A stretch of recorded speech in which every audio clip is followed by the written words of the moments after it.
سب سے آخری نبی صلی اللہ علیہ وسلم تشریف فرما تھے۔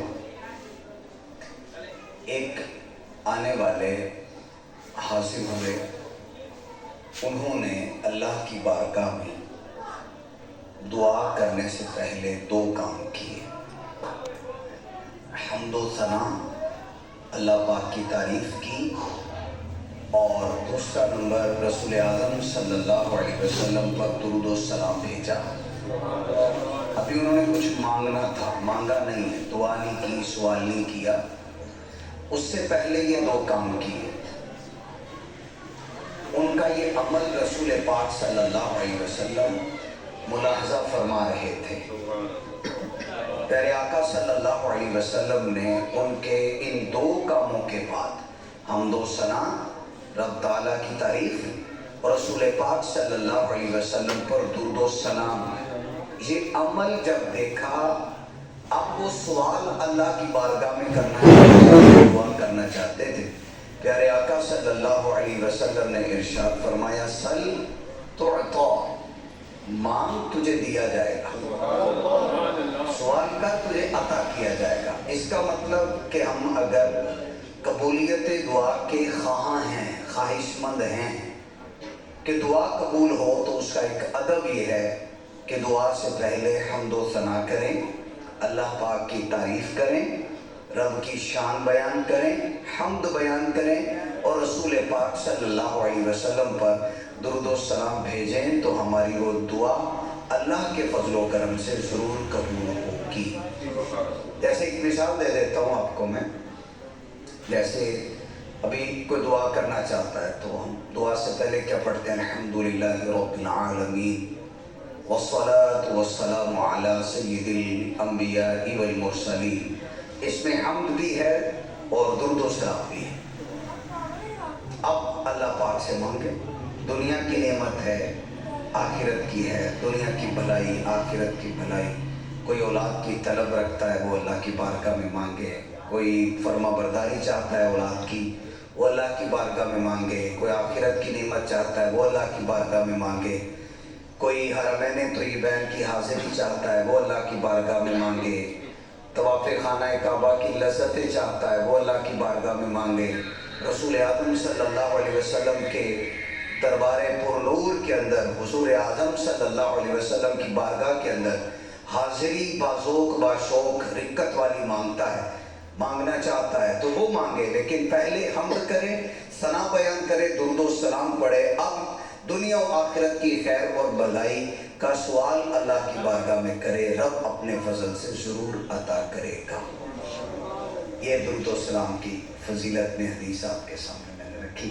ہمارے حاجی عبدالرشید اتاری بھائی، ان کے صاحبزادے محمد شاہد اتاری، ان کی شادی خانہ آبادی کے سلسلے میں جمع ہوئے۔ عمر فاروق بھائی کے یہ بھائی ہیں، تو اللہ پاک اس گھر میں اور اس گھرانے کو برکت عطا فرمائے۔ موقع کی مناسبت سے گفتگو کروں گا، ٹاپک آپ کو بتا دیتا ہوں۔ ٹاپک ہے جو نہ بھولا ہم غریبوں کو رضا، یار اس کی اپنی عادت کیجئے۔ اس پہ کچھ باتیں، یقینی سی بات ہے، شادی خانہ آبادی کا سلسلہ، محفل میلاد ہے، تو اسی کے ریلیونٹ اور اسی کے متعلق کچھ باتیں وہ میں آپ کے سامنے رکھتا ہوں۔ یہ اعلیٰ حضرت سچے عاشق رسول امام احمد رضا خان رحمۃ اللہ علیہ کا شعر ہے، جو نہ بھولا ہم غریبوں کو رضا۔ کون ہے وہ؟ رسول پاک صلی اللہ علیہ وسلم، جو ہمیں نہیں بھولے نا۔ پھر ساتھ ہی دوسرے مصرے میں میسیج دے دیا، یار اس کی اپنی عادت کیجئے۔ تو جو ہم نے اتنا چاہتے تو ہمیں انہیں کتنا چاہنا ہے، ان سے کتنی محبت کرنی ہے، اور پھر اس محبت کے جو تقاضے ہیں ان کو کتنا اچھے اور خوبصورت انداز کے ساتھ پورا کرنا ہے۔ جیسے اب یہ شادی کی محفل ہمارے بھائیوں نے سجائی ہے، یہ بیسیکلی یہ جو دوسرا ہے نا شعر کا حصہ، جو نہ بھولا ہم غریبوں کو رضا، یار اس کی اپنی عادت کیجئے، یہ بنیادی طور پہ اس پہ ان کا عمل ہو رہا ہے۔ جی ہاں، یہ بنیادی طور پہ اس پہ عمل ہے، یار اس کی اپنی عادت کی۔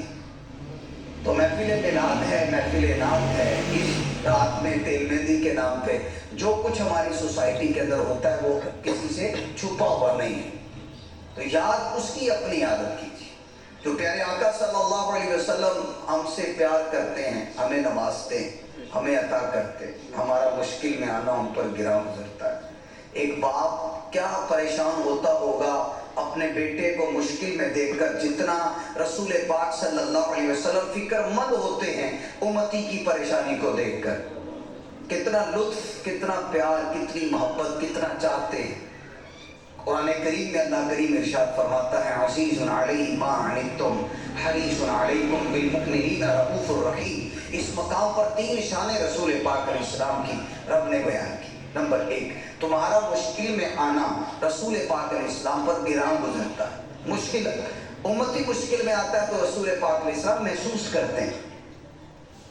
عزیز علیہ ما عنتم حریص علیکم، اور تمہاری بھلائی کی نہایت چاہنے والے ہیں. کیا مطلب ہے کہ آقا علیہ السلام چاہتے ہیں کہ میرے امتی کا فائدہ ہی فائدہ ہو، بھلا ہی بھلا ہو، خیر ہی خیر. بالمؤمنین رؤوف الرحیم. تیسری، یہ نبی وہ ہیں جو مومنوں پر رؤوف بھی ہیں، رحیم بھی ہیں. جو ہمیں اتنا چاہیں، ہمیں ان کو کتنا چاہیں، ہمیں ان سے کتنا پیار کرنا، ان کی سنتوں پہ عمل کرنا، ان کی اطاعت کرنی ہے، ان کی فرما برداری کرنی ہے، ان کے بتائے ہوئے طریقہ کار کے مطابق زندگی گزارنی. یہ نعرہ کہ سوسائٹی کے مطابق چلو، زمانے کے مطابق چلو، لوگوں کی خوشی کے مطابق چلو، چاہے وہ خوشی قرآن و سنت کے خلاف، قرآن و سنت کے خلاف خوشی ہو، اس کے مطابق چلو نہیں. دیکھیے ایک خوشی ہے نا، ان کی سیلیبریشن دیکھیے، دولہے بھائی کے والد صاحب بیٹھے، دولہے کے گھر فیملی ممبر بیٹھے ہیں نا، تو یہ خوشی کیا ہے؟ دل کی خوشی ہے. ایک بندہ گناہ کر کے علل اعلان رب کی نافرمانی کر کے شادی کا آغاز کرتا، اور یہ شادی کا آغاز تلاوت قرآن کے ساتھ کر رہے ہیں، نعت خوانی کے ساتھ کر رہے ہیں، بیان کے ساتھ کر رہے ہیں، درود و سلام کے ساتھ کر رہے ہیں، رسول پاک علیہ السلام کی محبت پی کر، محبت پلا کر کر رہے ہیں. خوشی چاہیے نا. تو ان کو خوشی نعت پہ مل رہی ہے، ان کو خوشی بیان میں، ان کو خوشی درود و سلام میں، ان کو خوشی ملاپ کر کے مل رہی ہے. اصل شاید تو خوشی چاہیے تھی نا. یہ فرما برداری کی خوشی کی لذت الگ ہے، اس کی لذت، اس کا مزہ الگ ہے. اور وہ جو گناہوں کی لذت ہے، وہ لذت وقتی طور پہ ہے، لذت چلی گئی، گناہ باقی ہے. لیکن یہاں پر لذت بھی ملی، نیکی بھی باقی ہے اللہ کے کرم سے. اخلاص ہے، تقویٰ ہے، پرہیزگاری ہے، للہیت ہے، اللہ پاک کے لیے کیا جائے تو وہ نیکی باقی رہتی ہے اور آخرت کے اندر فائدہ دیتی. جو نہ بھولا ہم غریبوں کو رضا، یاد اس کی اپنی عادت کیجیے. کوئی آپ سے پوچھے کہ محفل میلاد میں شادی کی محفل پہ گئے تھے تو موضوع کیا تھا، آپ یہ شعر اعلیٰ حضرت رحمۃ اللہ علیہ کا ان کو سنا دیں اگر یاد ہو جائے تو، ورنہ کم از کم مفہوم بتا دیں کہ جو نبی ہمیں اتنا چاہتے، ہمیں ان سے کتنا پیار کرنا ہے. شادی کی خوشی نہ دے، اللہ نہ کرے، اللہ نہ کرے، اللہ نہ کرے، وہ غم آ جائے تو غم آ جائے تو اس موقع پر اسلام ہم سے کیا تقاضا کرتا ہے، اس کے مطابق اس کو دیکھنا ہے، صبر کرنا ہے، باویلا نہیں کرنا. 2 باتیں آپ کو بہت بری لگتی ہے کہ مشکل کے وقت وہ واویلا اور خوشی کے وقت ہاتھ میں باجا آ جائے. یہ بہت ناپسندیدہ آوازیں ہیں. لیکن جو سرکار علیہ السلام سے سچی محبت کرتے ہیں وہ خوشی کا موقع بھی شریعت کے مطابق وہ لے کر چلتے ہیں. وہ نہیں کہتے فیملی کیا کہے گی، سوسائٹی کیا کہتی ہے، لوگوں کے پیچھے چلو. یہ ریولوشن نہیں ہے، یہ انورس ریولوشن ہے، یہ معکوس انقلاب ہے، انقلاب نہیں ہے. گناہوں بھرا جس میں گناہ ہی گناہ ہو رہے ہوتے ہیں. ہمارے آقا ہم سے کتنا پیار کرتے ہیں. ہماری ماں، امت کی ماں سیدہ عائشہ صدیقہ طیبہ طاہرہ عفیفہ فقیہہ عابدہ زاہدہ مفتیہ ستھری پاک بی بی، یہ یاد کر لیں، ستھری یہ لفظ بولا کرے جب سیدہ عائشہ پاک رضی اللہ عنہ کا ذکر ہو. ستھری پاک بی بی عائشہ رضی اللہ عنہا، جن کی شان میں 17 یا 18 آیتیں قرآن کی اتری، وہ ہماری ماں بیان کرتی ہیں کہ بعض اوقات میرے آقا علیہ السلام کوئی کام کرنا چاہتے مگر نہیں کرتے، روک دیتے، چھوڑ دیتے. کیوں؟ میں کرنے جاؤں گا تو میری امت میری سنت سمجھ کے کرنے جائے گی، مشکل میں آ جائے گی. نہیں کر رہے، آقا کریں گے، سنت سیٹ ہو جائے گی، سنت قائم ہوگی تو امتی سنت سمجھ کے کرنے جائے گا، مشکل میں آ جائے گا. اس لیے میرے آقا وہ کام ہی نہیں کر رہے. اس لیے میرے آقا فرماتے ہیں جو نہ بھولا ہم غریبوں کو رضا. میرے آقا ہمیں نہیں بھولے تو ہم خوشی میں میلاد کیوں نہ کریں؟ یقیناً کریں گے. ہم شادی میں میلاد کیوں نہ کریں گے. محفل نعت کیوں نہ کریں گے. کیونکہ میرے آقا ہمیں اتنا چاہتے ہیں, ہمیں سے اتنا پیار کرتے ہیں. ہم ان کے مدینہ پاک کا کیوں نہیں ذکر کریں؟ ان کے گنبد خضرا کا ہم کیوں نہ ذکر کریں؟ ان کی سنہری جالیوں کا, ان کی بارگاہ میں حاضری کا ذکر کیوں نہ کریں؟ یقیناً کریں گے. جن کا لطف, جن کا کرم ہمارے اوپر اتنا ہے, یہ سمجھنے کی بات ہے. جب انشاءاللہ شعور ڈیولپ ہوگا, شعور پھیلے گا, شعور عام ہوگا, اللہ نے چاہا. اور یہ کلچر میرے مرشد کریم امیر علیہ سنت کا صدقہ عام ہو چکا ہے کہ شادی میں محفل میلاد ہوتی ہے ہمارے یہاں, بالکل ہوتی ہے. ہم سائے والے کہتے ہیں یار محفل میلاد, میرا بھائی ہے, اگرچہ پراپر ماحول میں نہیں, آپ آ جاؤ محفل میلاد کرو. رشتہ دار بھی بولتے ہیں. یہ کیسے اچھے ماحول کی برکت ہے. میرے آقا صلی اللہ علیہ وسلم کی حدیث ہے ترمذی کے اندر, کچھ جلدی حدیثیں بیان کرتا ہوں. ترمذی شریف کی حدیث ہے, محمود علیہ السلام فرماتے اگر امت کی مشکل کا خیال نہ ہوتا تو ہر نماز سے پہلے میں مسواک کرنے کا حکم دیتا. حکم فرض اور واجب کے درجے میں مسواک نہیں ہے. وضو کی سنت قبلیہ ہے, وضو سے پہلے کی سنت ہے مسواک, وہ ابھی بھی باقی ہے, انشاءاللہ باقی رہے گی, ہم کرتے رہیں گے. اگر کہیں تھوڑی سی سستی ہے تو اس کو ہم چستی میں بدلیں گے, لیکن فرض واجب نہیں. یہ صدقہ کیا ہے؟ نبی پاک علیہ السلام کا. ترمذی ہی کے اندر حدیث ہے, پیارے آقا علیہ السلام فرماتے ہیں اگر امت کی مشکل کا خیال نہ ہوتا تو عشاء کی نماز تہائی رات تک مؤخر کر کے پڑھنے کا حکم دیتا. ایک حدیث میں نصف اللیل کا ذکر ہے, آدھی رات. تہائی رات کیا ہوتا ہے؟ جیسے ایک انگلی ہے, اس کے 3 پورے, ایک پورا ایک تہائی, 1/3, 3 میں سے ایک. تو رات کے 3 حصے کر لو, ایک حصہ گزر جائے, اب عشاء پڑھو, یہ حکم دیتا.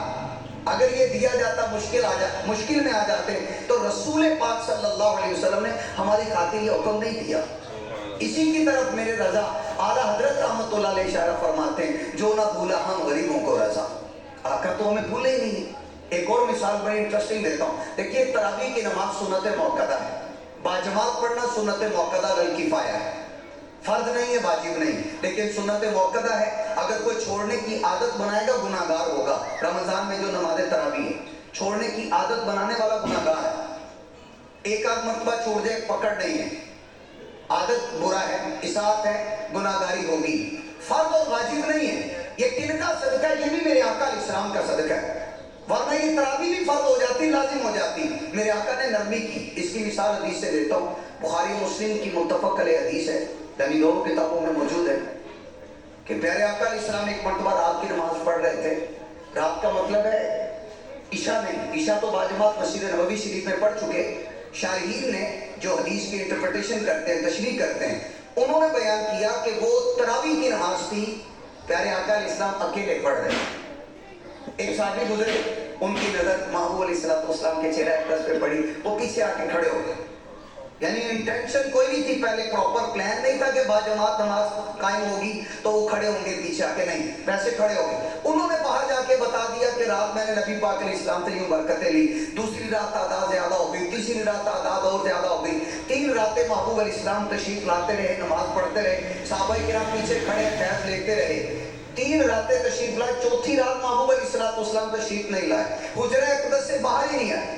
لیکن چوتھی رات تعداد بہت زیادہ ہو گئی, اتنی زیادہ ہوئی مسجد نبوی شریف میں جگہ کم پڑ گئی, جگہ تھوڑی ہو گئی. امام مسلم لکھتے ہیں ایک صحابی نے صدا لگائی, الصلاۃ, نماز, یعنی آقا غلام حاضر ہے, آپ آ جائیے, تشریف لے آئیے. پیارے آقا علیہ السلام نے تشریف لائے. چوتھی رات محبوب علیہ السلام باہر نہیں آئے, 3 راتیں تشریف لائے. رات ساری گزر گئی, صبح نماز پڑھائی, خطبہ دیا اور فرمایا کہ صحابہ تم میں سے کوئی یہ نہ سمجھے کہ رات والے معاملے کا مجھے پتہ نہیں, مجھے سب پتہ ہے, لیکن میں رات باہر اس لیے نہیں آیا کہ کہیں تمہارے اوپر رات کی نماز فرض نہ ہو جاتی.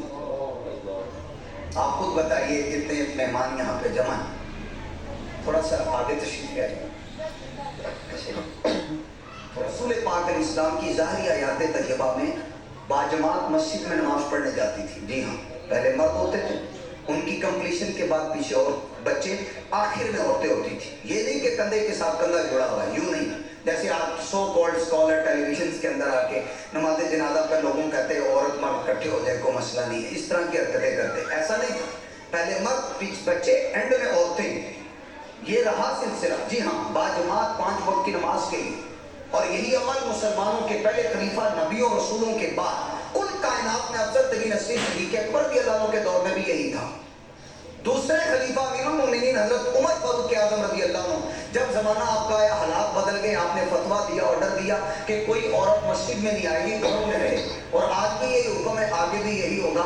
لیکن جو حدیث میں نے بتانی ہے اس میں خاتون کے مسجد میں آنے کا ذکر، صحیح بخاری کے اندر حدیث ہے، پیارے آقا صلی اللہ علیہ وسلم نے نماز پڑھائی، نماز پڑھا کر خطبہ دیا، خطبے میں کیا فرمایا؟ فرمایا جب میں نماز پڑھانے آیا تھا میرا ارادہ تھا نماز لمبی کر دوں، پلان ہوتا ہے اريد ان اطول فيها کہ نماز کو لمبا کر دوں، لیکن جیسے ہی نبی پاک علیہ السلام نے نماز شروع کی، قریبی گھر سے ایک چھوٹے سے بچے کے رونے کی آواز پیارے آقا علیہ السلام کے مبارک کانوں میں، جی بچوں وہ بچہ چھوٹا گھر میں کیوں رو رہا تھا؟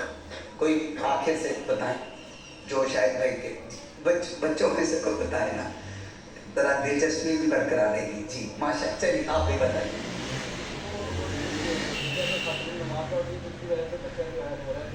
ماشاء اللہ، گریٹ جی، ماشاء اللہ۔ چھوٹا بچہ گھر میں تھا، ماں بچے کو چھوڑ کے مسجد میں نماز پڑھنے گئی تھی، بچہ ماں کی جدائی میں بے قرار ہو گیا، اب وہ ماں پیچھے کھڑی ہے، رسول اعظم صلی اللہ علیہ وسلم کی صفوں کے آخر میں وہ خاتون کھڑی ہے، بچہ اکیلا گھر میں، میرے آقا علیہ السلام راحم نبی صلی اللہ علیہ وسلم کی تمنا تھی، ارادہ تھا نماز لمبی کر دیں، لیکن جیسے چھوٹے بچے کے رونے کی آواز پیارے آقا علیہ السلام کے مبارک کانوں میں آئی، میرے آقا نے اپنا ارادہ تبدیل کر دیا۔ یہ ہے محبت اپنی امت کے ساتھ، ارادہ تبدیل کیا، نماز مختصر پڑھائی، جلدی جلدی سلام پھیرا تاکہ اس کی ماں فارغ ہو جائے، گھر چلی جائے، ماں کی بے قراری ختم ہو جائے۔ جو نہ بھولا ہم غریبوں کو رضا، یاد اس کی اپنی عادت کی۔ ہمارے عبدالرشید بھائی کے جتنے گیسٹ آئے، آپ بتائیے یاد ہونی چاہیے کہ نہیں ہونی چاہیے؟ اور یہ بھی مبارکباد کے مستحق ہیں، ان کے رشتہ دار بھی مستحق ہیں کہ جنہوں نے اس کام کو اچھا جانا، یقیناً یہ اچھا ہے اور آپ نے اچھا جانا ہے، یقیناً اچھا ہے، لیکن بعضوں کا چیز اچھی ہوتی اچھی جانی نہیں جاتی، اور یہ کیا ہو گیا، یہ کوئی چلیسما ہے، یہ کوئی ختم ہے کہ یہاں پہ یوں ہو رہا ہے، یہاں پہ اس طرح کی سیلیبریشن نہیں ہو رہی، کیٹ واک نہیں ہو رہی، لڑکا لڑکی ادھم نہیں مچا رہے، یہ چیز نہیں ہو رہی، وہ نہیں ہو رہی، یہ نہیں ہو رہا، یہ کس سوسائٹی کے لوگ ہو آپ کنزرویٹیو ان مائنڈ ہو، پرانے زمانے کے لوگ ہو؟ نہیں بھائی، یہ دور جدید کے لوگ ہیں، کیونکہ شریعت پہ عمل کرتے ہیں، شریعت رسول پاک علیہ السلام کی قیامت تک کے، صحیح مسلم کی حدیث ہے، پیارے آقا علیہ السلام کو 3 خصوصی دعائیں دی گئیں، 3۔ ویسے تو میرے آقا کا صدقہ آقا علیہ السلام کی امت کے ولی مستجاب الدعوات ہیں، پیروں کے پیر دستگیر حضور غوث اعظم شیخ عبد القادر جیلانی، آپ ایسے مستجاب الدعوات ہیں، شفیع و مبرم تقدیر، آپ اللہ کی بارگاہ میں ہاتھ اٹھاتے ہیں تو رب تعالیٰ اپنے فضل سے اس کو تبدیل فرما دیتا ہے، اور میرے آقا کی کیا شان ہے، لیکن یہاں خصوصاً 3 دعائیں دی ہیں، پیارے مانگ لیجئے، کر لیجئے، ان میں سے 2 دعائیں نبی پاک علیہ السلام نے اس دنیا میں کر لی، ایک قیامت کے دن کے لیے بچا کے رکھی، جو 2 دنیا میں کی ہے نا وہ اپنی ذات کے لیے نہیں کی، اللہم اغفر لی امتی، اے اللہ میری امت کی مغفرت فرما دے، 2 دعائیں امت کے لیے کی، اور ایک کل قیامت کے دن کے لیے جو بچا کے رکھی ہے وہ بھی اپنی ذات کے لیے نہیں، بالعموم سب کے لیے، اور بالخصوص اپنی امت کے لیے بچا کے رکھی۔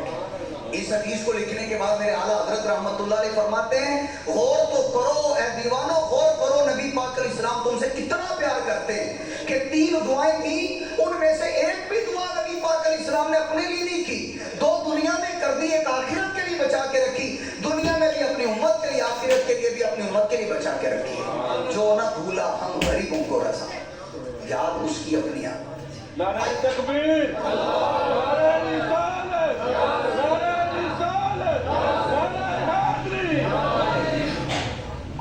پیارے آقا علیہ السلام نے وضو فرمایا، یہ حدیث کی کتاب ہے، صرف حدیث کی کتاب بخاری و مسلم نہیں ہے، یہ کتب سیاستہ نہیں ہے، کئی حدیث کی کتابیں ہیں، ان میں سے شعب الایمان بھی ہے۔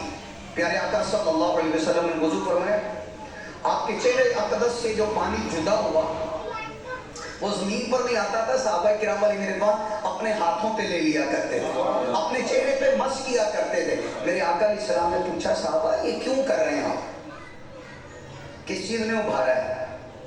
عرض کیا حب اللہ و رسولہ، اللہ اور اللہ کے رسول کی محبت ابھارتی ہے کہ ہم آپ کا تبرک لے کے اپنے جسم پہ ملیں.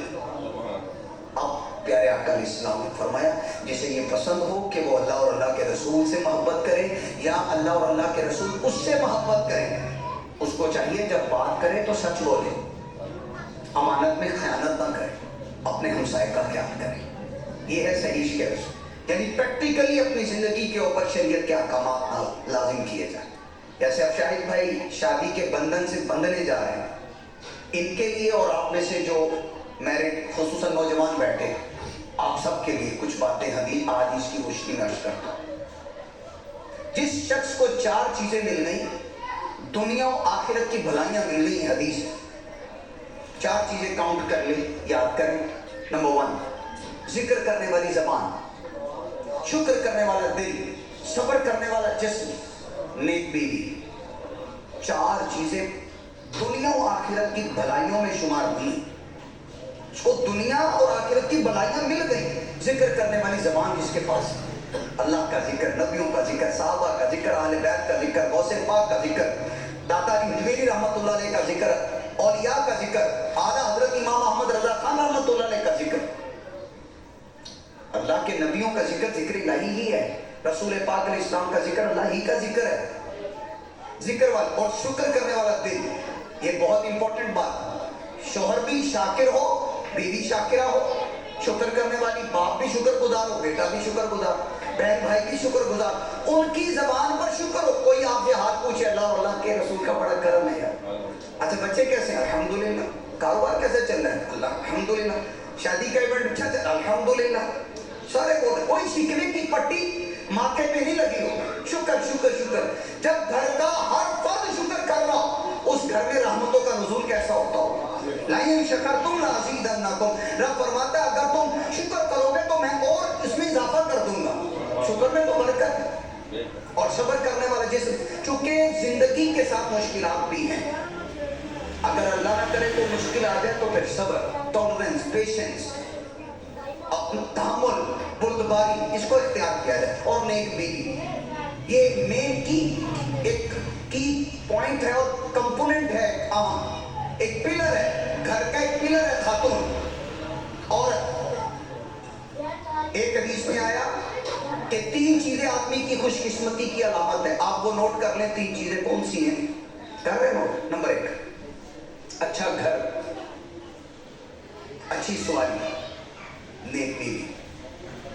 اچھے گھر کو 2 طرح سے ڈیفائن کیا گیا ہے. ایک اچھا گھر کا مطلب یہ ہے کہ رہنے والے کے لیے سکون کا باعث ہے، گرمی سردی میں بچاتا ہے. کتنی بڑی نعمت ہے اللہ پاک. ایک اچھے گھر کی تعریف ہے جس کا ہمسایہ اچھا ہو، وہ بھی اچھا گھر ہے. اچھی سواری، بندہ آتا جاتا ہے ایزی، اپنی منزل تک پہنچتا ہے. نیک بیوی، یہ رسول اعظم صلی اللہ علیہ وسلم کی حدیث میں بیان ہے. اور یہ اب شوہر نئے نوجوان شادی کے بندھن سے بندھتے ہیں، دل میں دین نہیں ہوتا. جو نہ بھولا ہم غریبوں کو ذرا رضا، یاد اس کی اپنی عادت کیجیے. یاد کے لیے ضروری ہے کہ علم دین ہمارے پاس ہو. ہمیں پتہ ہو کہ شوہر کو نبی پاک علیہ السلام نے کیا ایجوکیٹ کیا اور بیوی کو کیا ایجوکیٹ کیا، کیونکہ یہ دونوں اہم پلر ہیں گھر کے. اگر شوہر کو پتہ ہو بیوی کے حقوق، بیوی کو پتہ ہو شوہر کے حقوق، تو کنسیکوینٹلی نتیجتاً گھر امن کا گہوارہ ہے، گھر میں سکون ہے. میں ایک حدیث سے بتاتا ہوں. شوہر کو کہا، بعدوں کا شوہر صاحب ہے نا، ان کو وہ اس کی ریکوائرمنٹ پوری نہیں ہوتی تو واویلا مچا دیتا ہے اپنی شوہر. صبح کہہ کے گیا جی اتنے کام ہونے چاہیے، وہ مثلا 10-15 کام کہہ کے گیا، 12-13 ہو گئے، اس کو پھر بھی سکون نہیں ہے. جی ہاں. فرمایا کیا ہوا؟ حدیث کا خلاصہ کیا ہوا؟ تمہیں اپنی بیوی کی ایک بات اچھی نہیں لگتی، کوئی دوسری اچھی لگ جائے گی. جو اچھی نہیں لگتی نا اس کے پیچھے پڑے ہوئے، کوئی دوسری اچھی لگے گی. یہ ہے میرے آقا کی تعلیم، اس پہ توجہ کرو. وہ ایک ہی کو جبڑا. آج دیکھو نوجوان تڑا طلاقیں دے رہے ہیں. آپ چیک کر لیں جا کے، دڑا دڑ. دارالفتہ سنت میں چلے جائیے، وہاں معلومات لے لیجیے. آپ کو سب سے زیادہ استفتاء، سب سے زیادہ سوالات مفتیان کرام کے بعد طلاق کے آتے ہیں. کورٹوں میں چلے جائیے، سول کورٹس کے اندر. سول کورٹس میں کیا ہو رہا ہے؟ طلاق کھلا، طلاق کھلا، طلاق کھلا. وائے وجہ فلم، وجہ ڈرامہ، وجہ دنیا کا کلچر، وجہ. اگر شریعت کا دامن تھاما ہوتا اور نہ یہ مقدمات خدا و طلاق کے درج ہوتے، نہ دارالفتہ کے اندر بہت زیادہ سوالات اس موضوع پہ ہوتے۔ وجہ کیا ہے؟ اس نوجوان لڑکے کو جو شادی کے بندھن میں بندھا ہے، دلہا بنا ہے، اس کو اسلام کی تعلیمات ہی نہیں پتہ۔ صحیح عرض کر رہا ہوں، اس کو پتہ ہی نہیں ہے۔ کیا ہوا تمہیں بیوی کی ایک بات اچھی نہیں لگی، وہ دوسری اچھی لگ جائے گی۔ اور یہ بھی ہے قرآن کی تعلیم، وَعَاشِرُوهُنَّ بِالْمَعْرُوفِ، ان کے ساتھ اچھا سلوک کرو، اچھی معاشرت کرو۔ ایک آیت کے تفسیر کے اندر یہ ڈیٹیل موجود ہے کہ بعض اوقات خاتون کی سیرت، اس کا انداز شوہر کو اچھا نہیں لگ رہا ہوتا، فرمایا صبر کرو، قریب ہے کہ اللہ اس سے تجھے ایسی اولاد دے دے گا جو تیری دل کی ٹھنڈک کا باعث بن جائے گی اولاد۔ اور ایسا ہوتا ہے، لیکن وہ کب ہوگا؟ جب شریعت کا پتہ ہوگا۔ آپ کو ایک انٹرسٹنگ سٹوری سناتا ہوں حضرت عمر رضی اللہ عنہ کے دور کے زمانے کی۔ ایک شوہر تھا، اپنی بیوی سے بڑا پریشان تھا۔ انہوں نے پلان کیا کہ میں وقت کے خلیفہ امیر المؤمنین حضرت عمر رضی اللہ عنہ کے پاس جاتا ہوں، مسئلہ سارٹ آؤٹ کرواتا ہوں، حل کرواتا ہوں، میرے گھر میں سکون آئے۔ چلا گیا، اب دروازہ نوک کرنے لگا، دروازہ کھٹکھٹانے لگے، وہ کرنے لگے تو اندر سے گھر کے اندر حضرت عمر رضی اللہ عنہ اور ان کی زوجہ ام کلثوم پتہ کون ہے؟ چوتھے خلیفہ مولا کائنات مولا مرتضیٰ علی رضی اللہ عنہ اور فاطمہ خاتون جنت سیدۃ النساء رضی اللہ عنہما، ان کی سگی بیٹی ہے ام کلثوم رضی اللہ عنہا۔ یہ زوجہ ہیں، بیوی ہیں حضرت عمر فاروق اعظم رضی اللہ عنہ، ان کی اور حضرت عمر رضی اللہ عنہ کی کسی موضوع پہ بات چل رہی تھی تو خاتون خانہ کی آواز تھوڑی سی اونچی ہو گئی تو باہر چلی گئی۔ وہ جو صاحب باہر آئے تھے نا اپنے مسئلے کو حل کرانے، وہ خود ہی اسیس کیا، انہوں نے لو بھائی لگتا ہے کہ صاحب خانہ بھی اسی معاملے میں مبتلا ہے جہاں میں مبتلا ہوں۔ ایک اپنی کوئی آئیڈیا تھا، وہ کچھ کہے بغیر ہی واپس چلے گئے۔ حضرت عمر رضی اللہ عنہ کو بعد میں کسی نے بتایا حضور آپ کے دروازے پہ کوئی بندہ آیا تھا، ویسے ہی واپس چلا گیا۔ اب ہوں حضرت امیر المؤمنین عمر فاروق اعظم رضی اللہ عنہ، ان کے دروازے سے خالی کوئی نہیں جا سکتا۔ آپ نے پیچھے بندہ بھجوایا، منگوایا، ہاں بھی کون ہے کس نے، وہ بلائے گئے، واپس کیسے آئے؟ انہوں نے کہا یہ معاملہ تھا، لیکن میں دروازے پہ پہنچا تو اس طرح آواز آئی تو میں واپس چلا گیا بغیر کچھ کہے۔ حضرت عمر رضی اللہ عنہ نے فرمایا میں تیری بات سمجھ گیا، تیرے مسئلے کے حل کے لیے تو صرف سوال ہے، اور یہ تمام دونوں کے لیے، اتنے لڑکے کے یا بن چکے ہیں مستقبل قریب کے آپ میں سے بیٹھے، یہ سب کے لیے۔ جو کہتے ہیں سکون نہیں گھر میں، سکون کے لیے نسخہ ہے عمر فاروق اعظم، فاروقی نسخہ حضرت عمر رضی اللہ عنہ کا نسخہ لیجیے۔ فرمایا مجھے چند باتوں کا جواب دو۔ جس عورت کے ذریعے میرے ایمان کی حفاظت ہوتی ہو، جو میرے بچوں کو پالتی ہے، میرے بچوں کی پرورش کرتی ہے، میری عزت کی حفاظت کرتی ہے، میرے مال کی اتنی لمبی لسٹ، آپ نے زوجہ خاتون کی اتنی لمبی لسٹ، خوبیوں کی گنوائی، فرمایا ایک آدھ خامی ہو تو کیا حرج ہے؟ وہاں کوئی خامی نہیں ہے، اس بارگاہ میں کوئی خامی نہیں، یہ ہمیں سکھایا، ہمیں بتایا۔ یہ شوہر کے لیے نسخہ ہے کہ تم صبح 15 کام کہہ کے گئے تھے، 12 ہو گئے، شکر ادا کرو اللہ کا۔ 15 کی گنتی پوری کرنے کے چکر میں نہ کبھی پڑھنا، یہ نیچر کے خلاف ہے، یہ نیچر ہی کے خلاف ہے کہ 15 کی پوری گنتی کر دیں۔ نہیں، اچھا یہاں پہ اگر شوہر کو ایجوکیٹ کیا تو بیوی کو ایجوکیٹ کیا کہ اگر شوہر کے جسم سے کچ لہو بہے اور بیوی چاٹے تب بھی شوہر کا حق ادا نہیں ہوتا، تب بھی نہیں ہوتا۔ اگر اللہ کے سوا کسی کے لیے سجدہ ہوتا تو خاتون کو حکم دیا جاتا کہ شوہر کو سجدہ کرے، ہے نہیں، اللہ کے سوا کسی کے لیے سجدہ نہیں، سجدہ فقط اللہ پاک کے لیے بس۔ اگر ہوتا، اس میں کیا ہے؟ اس میں شوہر کی اہمیت، اگر یہ ساری چیزیں خوبصورتی کے ساتھ گھروں میں عام ہوں، رائج ہوں، تو آپ خود دیکھیے گا گھر کے اندر کیسا سکون ہو جاتا ہے، گھر میں امن ہوگا، گھر میں شانتی کے ساتھ رہیں گے، سکون کے ساتھ رہیں گے، زوجین ایک دوسرے کے حقوق ادا کرتے ہیں، زوجین ایک دوسرے کے حقوق کو سمجھیں گے، ان کو پتہ ہوگا کہ شوہر کی ویلیو کیا ہے، بیوی کی کیا ہے۔ اب ایک اہم ترین مسئلہ میں آپ کو عرض کرنے لگا ہوں، بیٹی جب تک باپ کے گھر میں ہوتی ہے نا تو باپ کا حکم لازم ہے اس پر ماننا۔ اب بیٹی بیاہ کے جب شوہر کے گھر آ گئی ہے نا، سب سے بڑھ کر حق اب شوہر کا ہے. ایک کام کے بارے میں شوہر کہتا ہے یس، بیٹی کا باپ کہتا ہے نو. وہ جائز کام ہے، بیٹی پہ لازم ہے اپنے شوہر کی بات مانے. یہ ہماری سوسائٹی سے چیز ختم ہو گئی ہے. فون آتا ہے تو یہ فکر ہی نہ کر اسی گئے پیچھے. ماں کا فون آتا ہے فکر ہی نہ کر اسی ہے، سارا آ رہا ہے، سارا ٹبر آ رہا ہے. تو یہ کھلو. حالانکہ اس بیٹی کو پتہ ہوتا اب میرا سب کچھ میرا شوہر ہے. یہ شریعت کا مسئلہ ہے. حدیث سے ڈرائیو کر کے آپ کے سامنے رکھ رہا ہوں. سب کچھ میرا شوہر ہے. باپ کی عزت اپنی جگہ پہ ہے، لیکن بہت مرتبہ ہوتا ہے کئی کاموں سے شوہر روکتا ہے. اگر بیوی کو یہ پتا ہو کہ میرے شوہر نے روکا ہے، اگرچہ باپ کہہ رہا ہے یوں کرو، باپ کہہ رہا ہے ادھر جاؤ، شوہر کہتا نہیں ادھر جاؤ، تو بیوی پہ لازم ہے ادھر ہی جائے، شوہر کی بات مانے. یہ اسلام کا مسئلہ ہے. ایک خاتون کو پتہ ہی نہیں. باپ کی عزت احترام سارا کچھ اپنی جگہ پہ ہے، لیکن اب وہ بیاہ کے اپنے شوہر کے گھر آ گئی. اب سب کچھ اس کا گھر، اس کا شوہر کا گھر ہے. اگر یہ پتہ چل جائے کہ خلا والے معاملات اور کورٹوں کے معاملات ختم ہو طرفین سے، دونوں طرفوں سے اگر اس چیز کا علم ہو جائے تو کیسے گھروں کے اندر سکون ملتا ہے. ایک حدیث ہے سنن نسائی شریف کی، یہ یاد ہو گئی تھی بس تقریباً ختم ہو گئی. آخری حدیث سنن نسائی شریف کی حدیث ہے. ایک صحابی ہیں عبداللہ بن عمر، یہ خود بھی صحابی، ان کے والد عمر رضی اللہ عنہ وہ بھی صحابی. ان کی عادت تھی کہ نفلی روزے بڑے رکھتے تھے.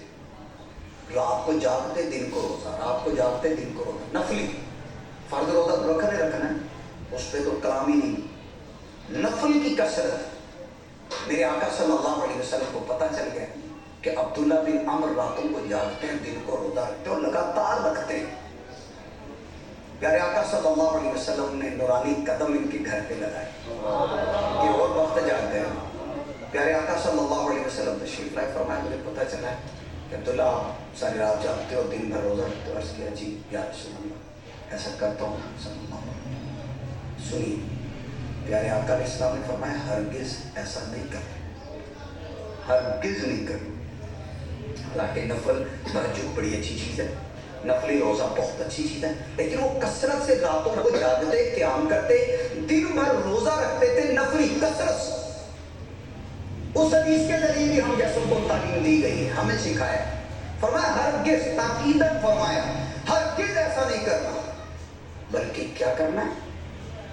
فرمایا کچھ دیر سو جاؤ، پھر اٹھ کر اللہ کی عبادت کرو. یہ ہے بیلنس لائف. جو نہ بھولا ہم غریبوں کو رضا، یاد اس کی اپنی عادت کیجئے. بیلنس لائف، متوازن زندگی کیسے گزارنی ہے، یہ میرے آقا علیہ السلام سکھاتے ہیں.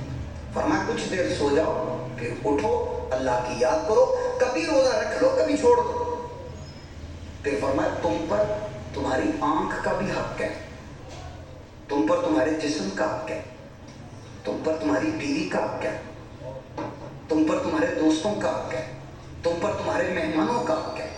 کیسی شاندار حدیث ہے، کیسی شاندار حدیث ہے. میرے گھر میں ماں باپ کو میری ضرورت ہے، میں کہتا ہوں جی میں بیزی پرسن ہوں، مجھ سے پڑھ کے مصروف بندہ کوئی نہیں. ماں باپ کا کوئی پتہ نہیں، بیوی بچوں کا کوئی پتہ نہیں. رشتہ دار ملنے آ رہا ہے، لفٹ ہی کوئی نہیں ہے. رشتہ دار دوست آ رہا ہے، کوئی لفٹ نہیں ہے. مصروفیت رکھ پڑے. تم پر تمہاری آنکھ کا، جسم کا، بیوی کا، تمہارے مہمانوں کا، تمہارے دوستوں کا حق ہے. رسول پاک علیہ الصلوۃ والسلام سکھاتے ہیں. کیسی شاندار حدیث بیان کی گئی. ان ساری چیزوں میں ایک بیوی کا بھی بیان کیا گیا کہ راتوں کو جاگنا، لگاتار دن کو روزہ نفلی رکھنا، اس میں بیوی کا کچھ حق کم ہوتا نظر آ رہا ہے. رسول پاک علیہ السلام نے امت کو تعلیم فرمائی. یہ ہے جو نہ بھولا ہم غریبوں کو رضا، یاد اس کی اپنی عادت کیجیے. کریں گے انشاءاللہ. اچھا شاید برات کس دن